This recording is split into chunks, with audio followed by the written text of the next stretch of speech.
Chucker, eh? How's it going, everyone? Welcome back to the Sharp Hand Path. I'm your host, Jesse Morgan, and as you can see, I'm in a different gi than my usual outfit. That is because if you saw the title correctly, I am going to be going over my most recent belt promotion in Goju-Ryu karate, and that is orange belts. So yes, let's show this here. This is 2 solid years worth of training under Dave Shaw at the Oshawa Budo Club, Goju-Ryu Karate. I also have my certificate that is behind me here. If you feel like checking it out, got it framed. I am now 6th Q in Goju-Ryu Karate from Okinawa, as the karate nerd would say, the birthplace of karate. So, yeah, very excited to get this. I will show you the video footage of me receiving it, and then we can talk a little bit about my thoughts. Let's go to the footage now.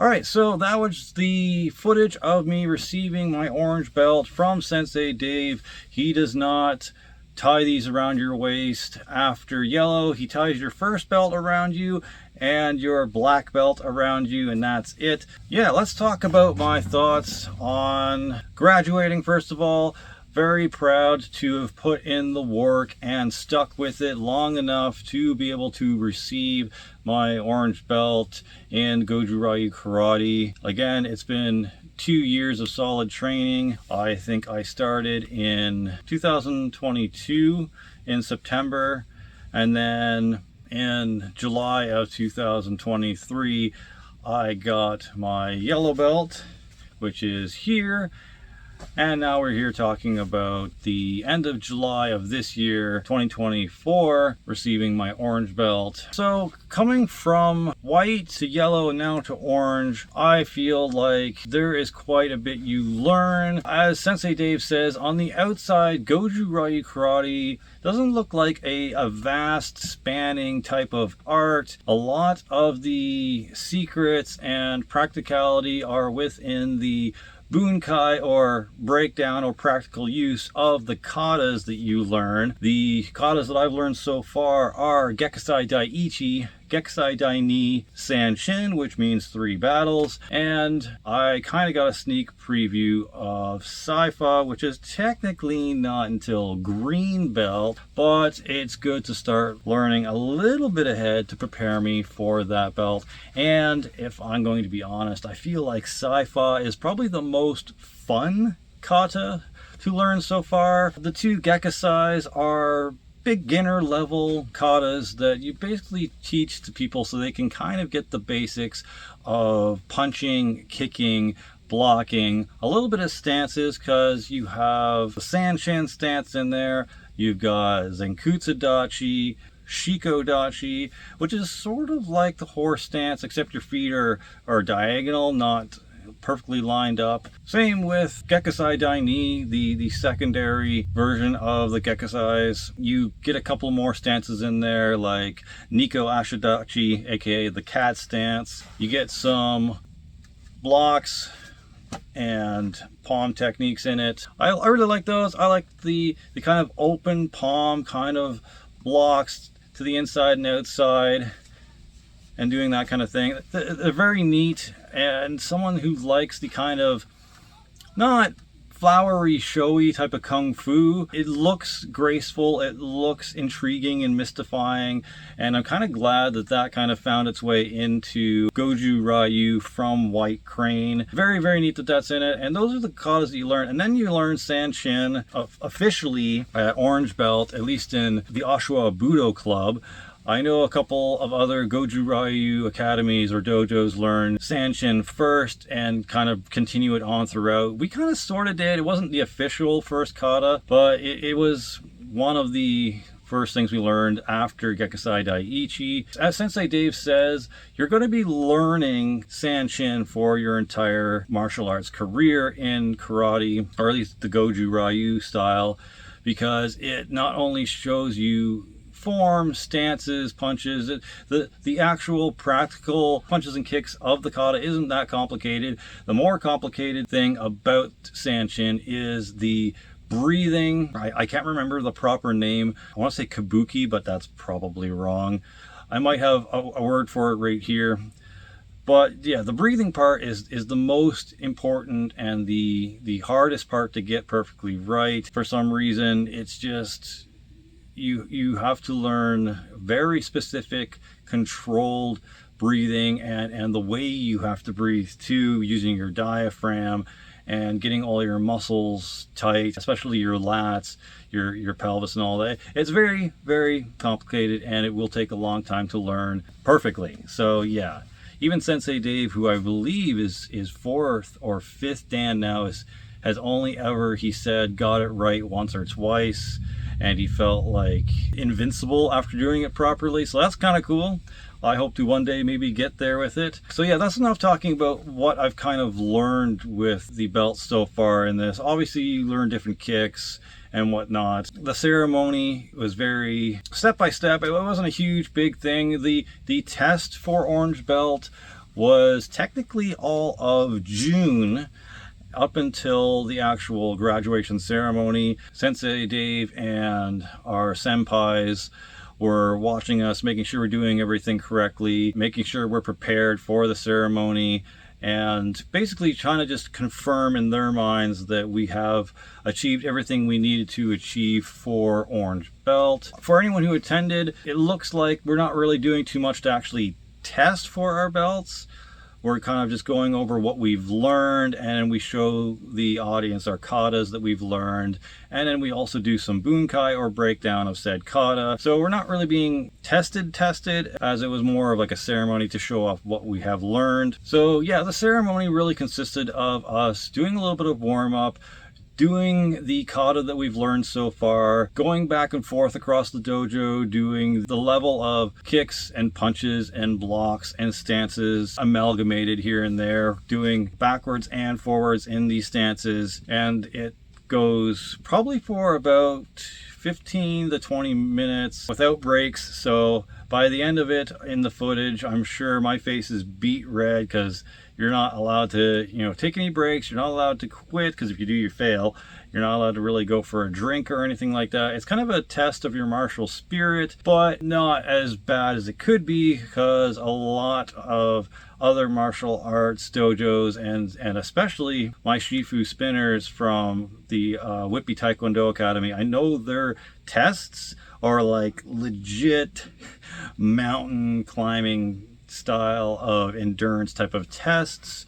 You are put through the cardio ringer for sure, and that's how Iron Leaf tests are. You are tested from everything you knew from the beginning all the way up to that level, and you are constantly moving and not allowed to take any breaks or technically get a drink or anything like that, just so you show your martial spirit and show your instructors how badly you want this next belt. So yeah, that's kind of my brief thoughts on the graduation, the ceremony activities, and kind of explaining what the actual test to get these belts are, or at least up until this point. Sensei Dave did say something's going to change a little bit next year for the next belt tests. He's going to start in May, and he might do a little bit more intensive type of testing. It'll be interesting to see how that goes. So other than that, I kind of want to talk about my current martial arts journey / status. Obviously, right now I am 6th Q or orange belt in Goju-Ryu karate from Okinawa.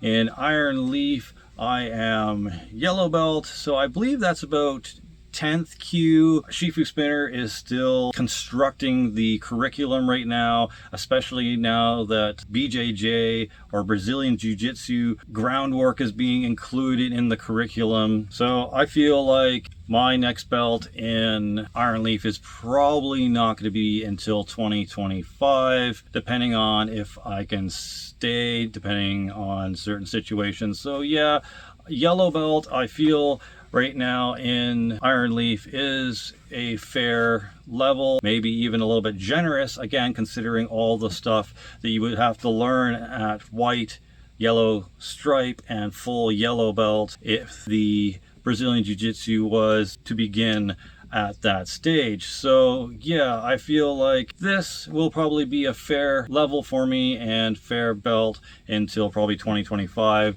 once I finish learning all the stuff that needs to be caught up into yellow belt regarding the Brazilian Jiu-Jitsu stuff that has now been added to the Iron Leaf curriculum, because Iron Leaf is a mixed martial art that includes stuff from Taekwondo, I Chuan Kung Fu, some military style combat that Shifu Spin learned quite a while ago. I believe also some Hapkido is in there, and now obviously BJJ. Shifu Spinner is kind of doing what Bruce Lee's doing. I know I've explained this before, but for anyone new to the channel, my Shifu adds new stuff to the curriculum all the time, depending on new arts that they learn. They kind of take in all the best stuff and all the most useful stuff that they can find and teach that, and kind of just disregard anything that they don't feel is very practical or too whimsical and doesn't have any intelligent use towards self-defense, street fighting, and that kind of mentality. When it comes to the arts, they're still very traditional. They still add in some kata or pumse or type of forms, if you will.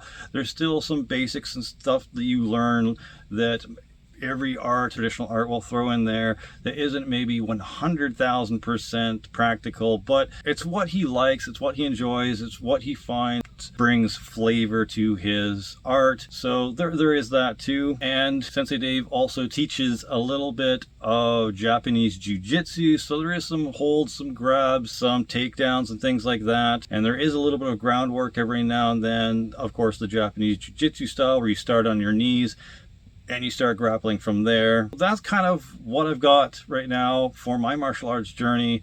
Let's talk a little bit about my thoughts on the future and some goals before we end this video. Obviously, I'm going to continue going to my karate classes with the Oshawa Budo Club. I'm going to be continuing with Iron Leaf. I'm currently doing Iron Leaf Mixed Martial Arts over the summer, which is the 2 months that the Oshawa Budo Club goes on break. They kind of operate the same hours as school. In karate, I'm going to be working towards my green belt come September until next May. So I'll be still doing Gekusai Daiichi, Gekusai Daini, Sanchin, and maybe a little bit more Saifa if they decide to include it. I'm going to be working on new material in Iron Leaf, maybe getting a little bit more proficient in my yellow belt, BJJ type of stuff, and maybe work towards more of the I Chuan Kung Fu forms. Can't really share too much about what's in I Chuan and all the forms and stuff we learn, but that's what I'm going to be working towards, and the new BJJ stuff that's being added. I also want to save up for at least 10 by 10 foot gym mat so I can work outside with my son Nixon and work on some BJJ stuff and work on some takedowns and whatnot that require us to actually be on the ground. So yeah, I'm gonna be trying to save up for that. The Matsura mats, the ones that can roll up, would be nice, but they're like $1,000 or more for the 10 by 10 mats. They're quite expensive. Beyond that, the last kind of thoughts are for the future. I'm going to hopefully be joining Iron Leaf full time again. And obviously that's going to depend on the budget we have and time I have, because of the wife being in the hospital. If not this September full-time in Iron Leaf, maybe 2025 I can start joining full-time in Iron Leaf. We might also be trying to get our middle child now, Xavier, to join the Budo Club and start learning some karate. They are on the autistic spectrum, so we'll work that out with Sensei Dave in September and see how they do. Hopefully they pay attention well enough and aren't a distraction too much for the other students and can stay on with that. But yeah, we'll see. Lastly, I feel like for my own benefit, I need to start working more on my cardio, going on jogs maybe again. I need to start working on my leg flexibility and working that into my own at-home routine. Right now I'm doing about 3 sets of push-ups and squats. I probably should work in some leg weights to my leg lifts and trying to get my hips to open up and be flexible enough to kick at least shoulder or head height, just so that I can improve myself in the arts. And I'm not only able to kick at a waist height, I'm not able to do this right now as I am over 30 and I also had a broken femur. It's kind of hindered my flexibility a bit there, but I feel like if I keep training at it and keep working at it, I might be able to get my side kicks and roundhouse kicks, etc. up to about head height. Yep, that's kind of my future goals for this. I appreciate you watching this entire video and sticking around. If you have, please consider subscribing, because quite a lot of you watch these videos, but not too many are actually subscribed. We did hit 100 subscribers a month or so ago. Really stoked about that. Thank you so much, and I appreciate all your support. If you do martial arts, please let me know in the comments section what martial art you take, what belt level you're at. Let me know your goals. Are you a student? Are you a teacher? Are you training to become a competition person where you go to tournaments and stuff and win medals and stuff like that? Are you doing mixed martial arts? Do you compete in matches or things like that? Do you plan on becoming a teacher? If you're a student right now, if you're a teacher, how long have you been teaching? Would be cool to know. And that's it. Thank you again for watching, and until next time, Sheshe, Nashin, and one on. We should run. We should hide. We should kick their butts.